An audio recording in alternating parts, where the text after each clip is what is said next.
Hello, my name is Andy and I am the Village Idiot. I'm armed with a car and a GoPro and an unhealthy amount of time on my hands. I'm using that time to attempt to visit every civil parish in England. You're watching the Windsor and Maidenhead series. This is a royal borough which has 15 parishes to its name. It's part of Berkshire. Let's see which one I've got lined up for you today. Welcome to the Royal County of Berkshire for the very first time. I am standing on a bridge between two major towns here in Berkshire. Below me is the River Thames. The first time we've seen this river on the Village Idiot YouTube channel. On my left here is today's parish, which we'll talk a lot about in this episode, of course. But on the right is an unparished area, and you can see the towers of Windsor Castle. And there's going to be a special episode, it should already be out on the channel, made by the lovely wife here, Nikki. But today we're talking about what's on the other side. This is the parish of Eton.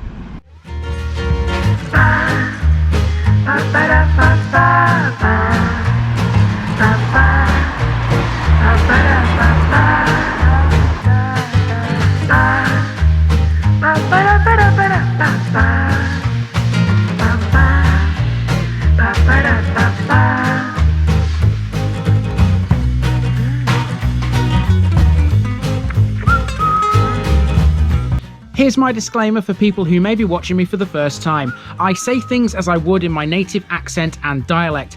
As a result, I may not pronounce things in the same way as the locals do. Remember, I'm a visitor. It's impossible to know everything. Leave me a comment, spin me a like, and bash that subscribe button. Let's get to today's parish video.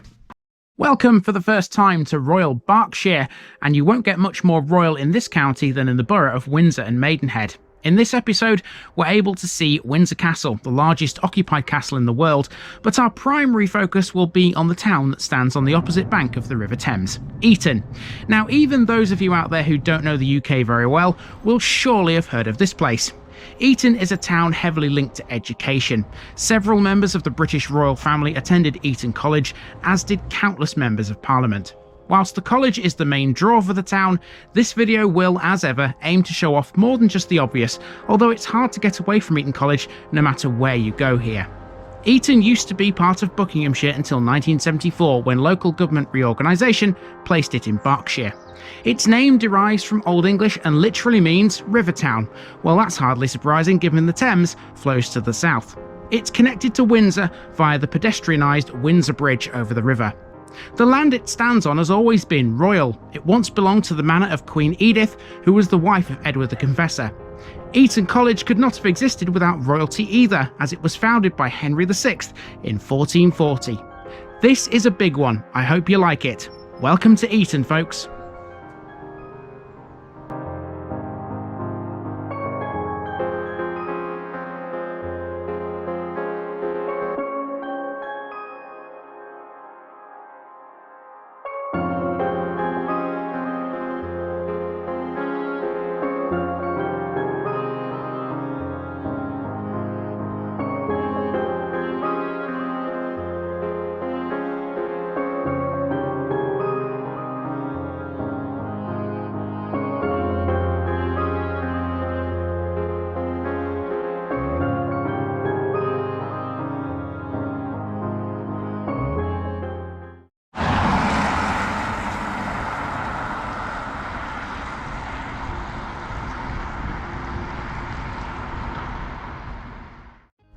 Our route begins on Eaton Wick Road, around 3/4 of a mile away from the River Thames.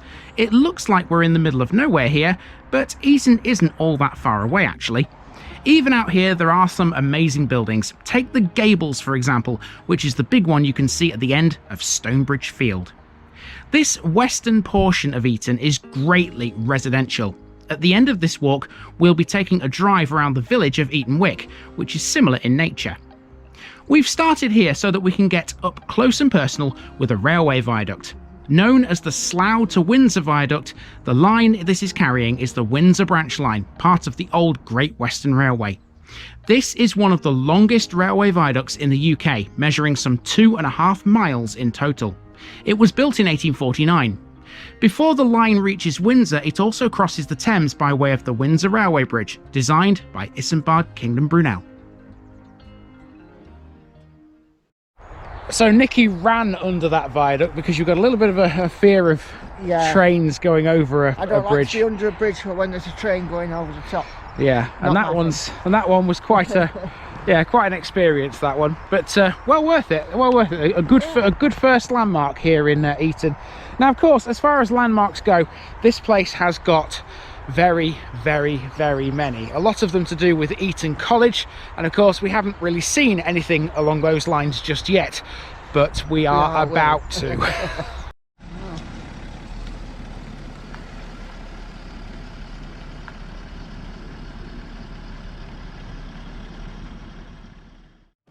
Once off the path, which by the way crosses the Thames's floodplains, we're now on Common Lane and we're in the realms of Eton College. All of these buildings are college related. It would be impossible to try and tell you what every building is used for, but a great number of them are listed.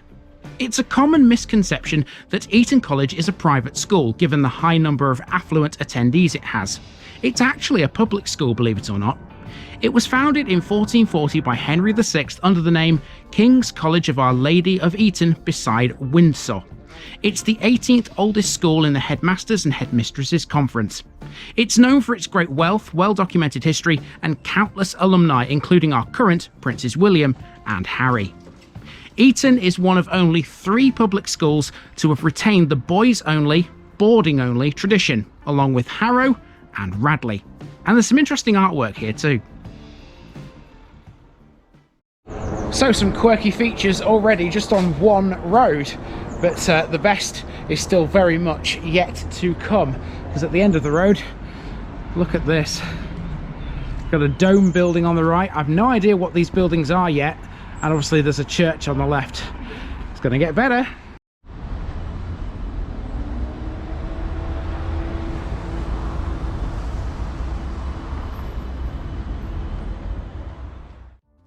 This is one of the many courtyards that make up the college. This particular one is known as Cannon Yard. The cannon you can see here is Russian.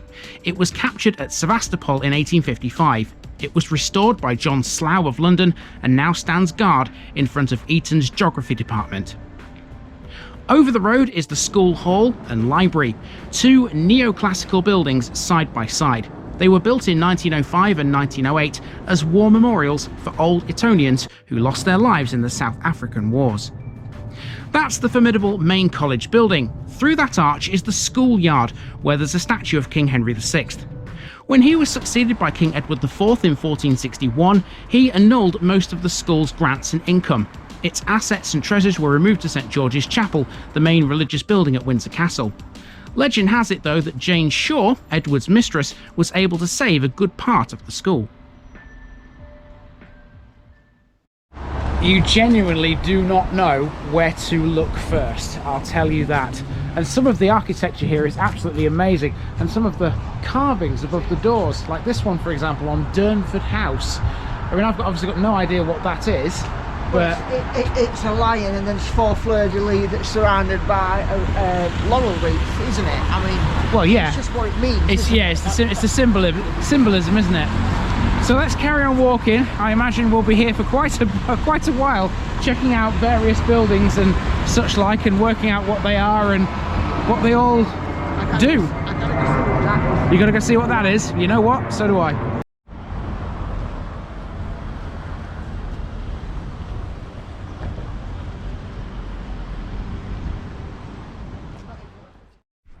This is the college chapel, dedicated to St Mary, around which the rest of Eton College was built. Construction of the chapel was originally intended to be slightly over twice as long, with 17 or possibly 18 bays. There are only 8 today. Construction was stopped when Henry VI was deposed by Edward IV. A plaque on a building opposite the west end marks the point to which it should have reached. The chapel is built in the late Gothic or Perpendicular style.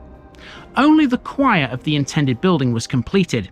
Eton's first headmaster, William Wainfleet, would build the antechapel that completed the chapel we have today. The wall paintings in the chapel are considered to be the most remarkable works of art in the college. They're the work of at least 4 master painters, including William Baker. And speaking of artwork, around the back of the chapel is a statue of Joseph Goodall, who was a cleric and a provost of Eton. This was erected by public subscription. Now, don't get me wrong, I went to college. I was... Oh, a bell! A bell! A bing bong. Bing bong! That's cool. Anyway, as I was saying, don't get me wrong, I went to college when I was a little bit younger, but nothing like this. This is next level. Yeah, it's something else. This is absolutely amazing. And there certainly weren't as many buildings as there are here, and certainly not as many that were architecturally beautiful and important. Yes, absolutely. Right, let's get out of this churchyard and take a left turn, and we continue walking towards the River Thames.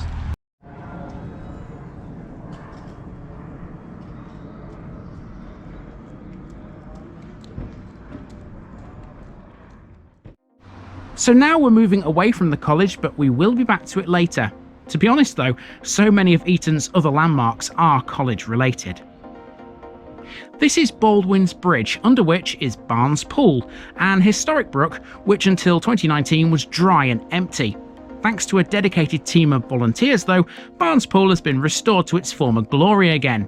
It involved clearing silt from a culvert that fed the brook via the Thames. It looks good now. And once over the bridge, we hit the High Street. Eton's High Street is lined with listed buildings, far too many to list them all. This features a string of antique shops, small galleries and boutiques which line the road between Eton College and the River Thames. Highlights include contemporary art at the Barker Gallery, the wonderfully dusty Eton Antique Bookshop, and the Eton College gift shop, which sells tea towels and teddy bears and things like that. There's a lot of aircraft flying over. We're on the flight path for Heathrow Airport here, so every couple of minutes you get an aircraft flying over. Apparently King Charles III doesn't like the aircraft noise here, which is why he doesn't spend a lot of time at Windsor Castle. Okay, hello Nikki. You found something. What have you found? This is a very old, well, I say very old, it's an old vending machine for postage stamps. Oh really? Yeah, don't see these now. Okay, so how do they work? You would put your coin in and then you would turn something. Obviously some of the machinery is missing, and then that would come. Stamp would come out there. Wow. Hey, it's amazing what you learn doing. You know, because this is a town where a lot of pupils at Eton were boarders, they would write home. You had to get your stamp when you went for a walk.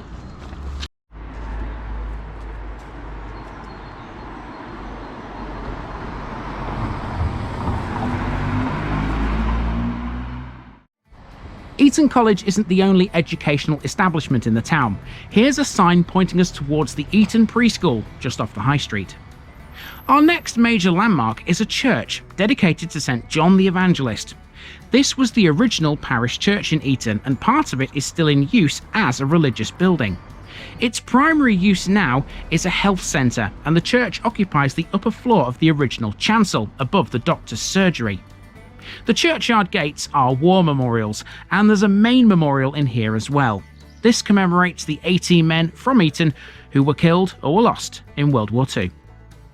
The church is said to have been built on a spot where shadowy cultists worshipped the devil and engaged in nefarious rituals.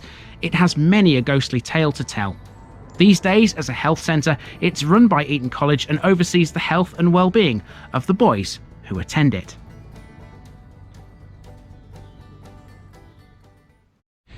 I'll tell you something, it's a little bit difficult to determine what's private and what's public here.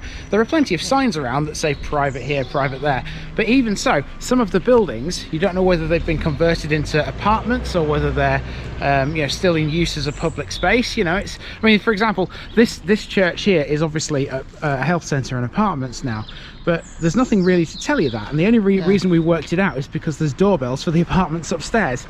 But you are allowed here, obviously, because there's the garden and spaces. Yeah, it's just a public space, this, so you're okay. It's a bit tricky, though, in places here, so do be careful. Okay, let's head out of the garden and keep going down the High Street. We will eventually get to the Thames, I promise you.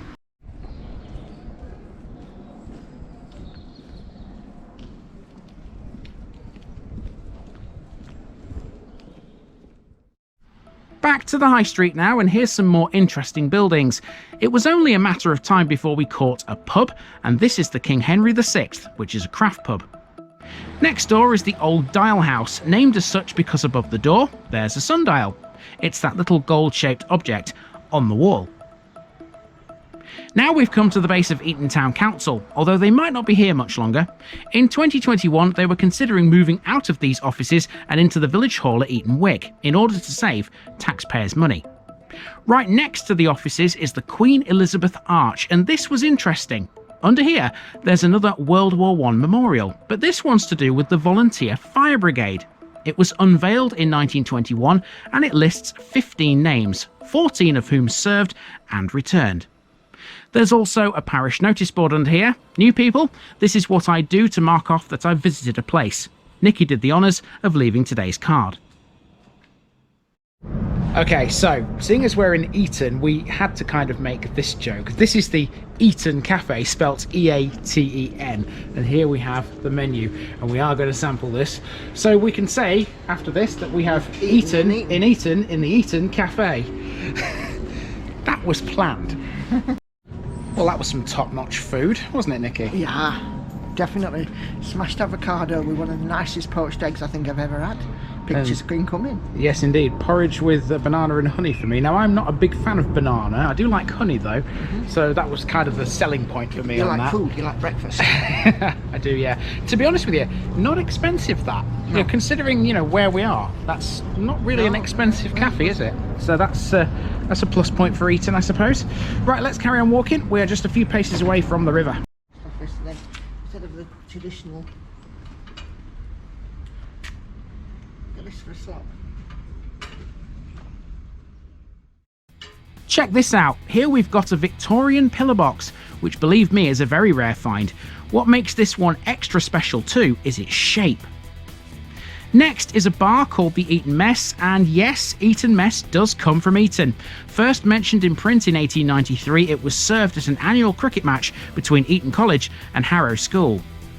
More pubs for you now as we head for the Thames. Here's the Crown and Cushion, which has been an inn since 1873.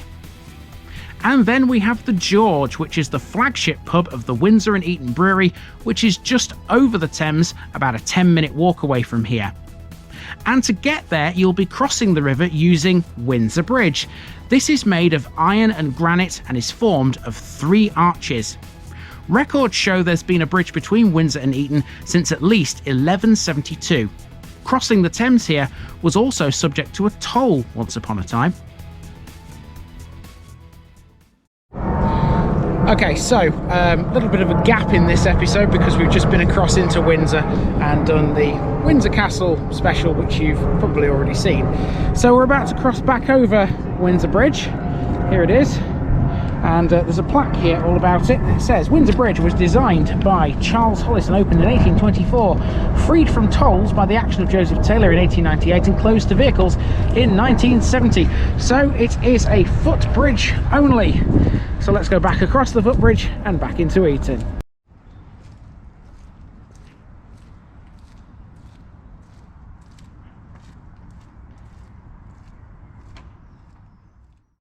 Next we head down Brocus Street. Here's another pub. This is the Waterman's Arms, which dates back to 1682.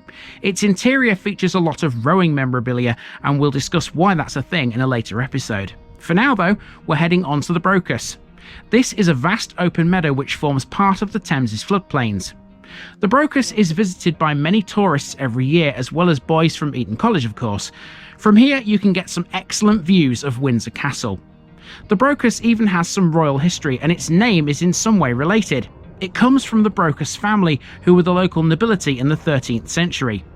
One of their number was Sir Bernard Brocus, who was master of the horse to King Edward III, and a good friend of his eldest son, Edward of Woodstock, who many people know as the Black Prince. Sir Bernard Brocus died in 1395 and was buried in St Edmund's Chapel in Westminster Abbey.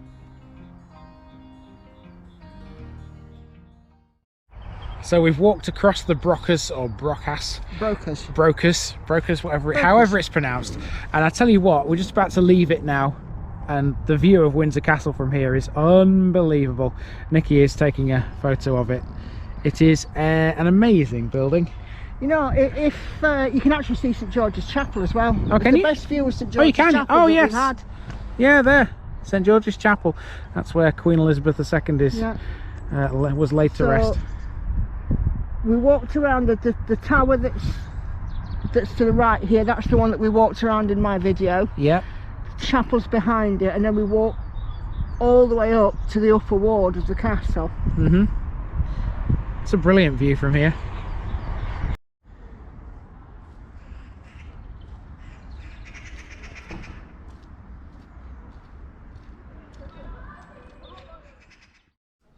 Once across the Brocus, we're heading back through another area full of college buildings. This also includes a playing field or two as well. It's also where we find the lower chapel, a second chapel to the main one we saw earlier. This was built in 1890 to accommodate the growing number of boys at the school. This building is the music school. Music has always been an integral part of life at Eton. The college can boast some 7 choirs and choral groups. At the end of the road, we turned left to head back towards Eaton Wick. How about this for unusual? A mint green coloured phone box. It still had its phone too. This building is the college's canteen. The college's caterers are a company called Sodexo, whose website states that the food served here is akin to that of an all-inclusive holiday resort. Well, with fees of up to 48 grand a year, I'm not surprised. This bus stop is close by. Eton's main service is the number 15. Okay, I don't think there's much more now, because this road now runs off underneath the railway viaduct that we saw earlier and under the road and back to where we parked the car. Thank God, because to be honest with you, we've walked a long way today. Yeah, obviously we've done Eton, and we've also done that Windsor special, which you've probably already seen, like I've already said. So thankfully there's not much more to do. So the camera is now going off for a short while we get back to the car. But when we get back to the car, I've got one more thing to do while I'm here in Eton. You see, Eton isn't just about the college and the high street and the Thames and all that. There's also a small area called Eaton Wick. It's a separate village, and I'm going to use the car to drive around that because it's got its own little tale to tell. So I'll see you in Eaton Wick in a minute. Or at least that's what the plan was. Little did we know there was still one more thing to have a wander around.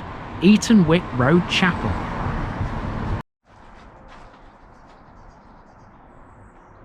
I've left a hairbrush behind.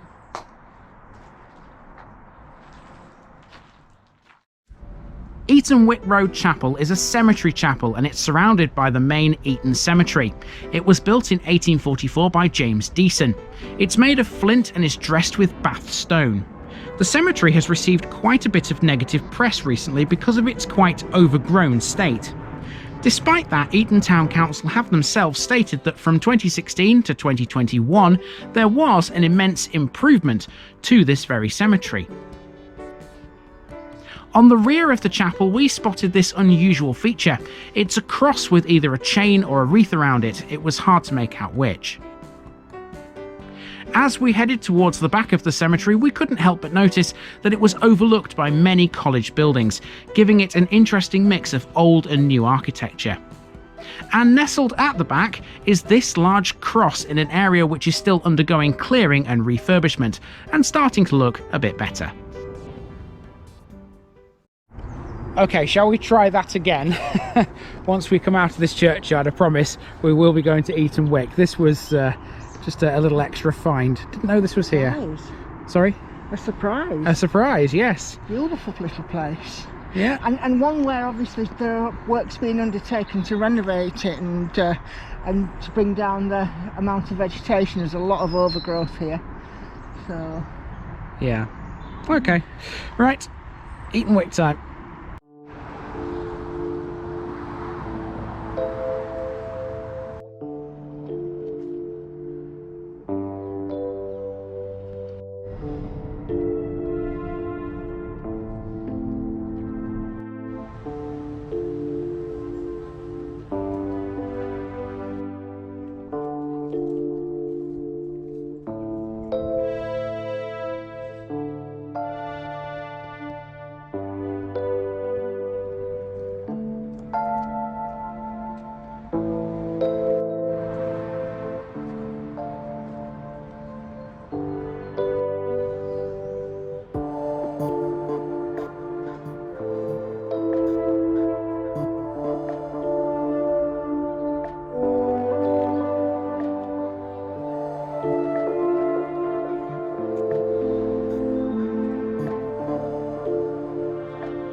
Eaton Wick lies to the west of Eton, right on the county boundary with Buckinghamshire. Like a lot of things in Eton, Eaton Wick owes its existence to the college. After the construction of the college, a small group of houses were built immediately to the west of the college grounds. These were the homes of shoemakers, tailors and other workers who worked in the college. The hamlet was physically separated from the rest of Eton by land owned by the college, and it was known as the Wick. On the other side of the parish boundary, there were some cottages that housed farmhands who worked at the nearby Bell Farm. In 1880, the owner of Bell Farm, Charles Dorney, sold some of his land for residential building. The result was a rapid growth between the 1880s and the 2000s. The new settlement was dubbed Boveny New Town and was immediately adjacent to the Wick, although the two were still separate settlements. That would all change thanks to the Civil Parish Act in 1894, when the Wick was transferred from Eton Parish to Boveny Parish and became known as Eaton Wick. Throughout the 19th century, scholars at Eton College took a personal interest in the village. They would provide Eaton Wick with a village hall and a small school. After the Second World War, both villages were expanded greatly and built into each other as part of the wider national push for more housing. It brought the total population up to around 3,000. Eaton Wick and Boveny New Town still retained their own councils until 1934. In the same year, Boveny Parish was abolished. The more urbanised part, the part we know today as Eaton Wick, was transferred to the Eton Urban District, one of the precursors to Windsor and Maidenhead. In 1965, the land surrounding the village was registered as common land, meaning it can't be developed upon without permission from the Secretary of State for the Environment. There's an entire website out there dedicated to Eton and Eaton Wick's histories. You'll find it amongst the many links below in the description. Among the tales on there is the story of the Great Victorian Marriage Mix-Up, and as we continue to drive around Eaton Wick, I'll tell you a bit about what happened. In 1875, a whole generation of respectably married Victorians were to discover that they weren't officially married at all, thanks to an administrative mix-up at the Church of St John the Evangelist, which we met earlier. The church was originally a chapel of ease, which meant it had no vicar. Services were taken by 3 college chaplains on a week-by-week rotation. This meant that although the building was religious, anyone who was married there wasted their time, technically speaking. The status of being a chapel of ease meant that it was unable to lawfully license and solemnize any marriages. Between 1858 and 1875, 223 couples took their vows there and started life together believing they were legally married, but of course they weren't. Imagine their surprise and consternation when the error was discovered. With urgency, the Bishop of Oxford introduced a bill into the House of Lords to legalise the marriages and rushed it through both Houses of Parliament in just one night. As the bill was passed with such speed, anyone who would have wished to avail themselves of the legal loophole had no chance of doing so. It's been said that the theatre play When We Are Married by J.B. Priestley was based on this incident. The play features 3 couples celebrating their silver anniversaries who learn that the person who married them was not authorised to perform weddings. There's many more tales like that out there, especially on that website. Check it out for some further reading. For now, I'm done, and so is this mammoth video. I've been Andy, also known as the Village Idiot. This has been the Parish of Eton, and I'm out.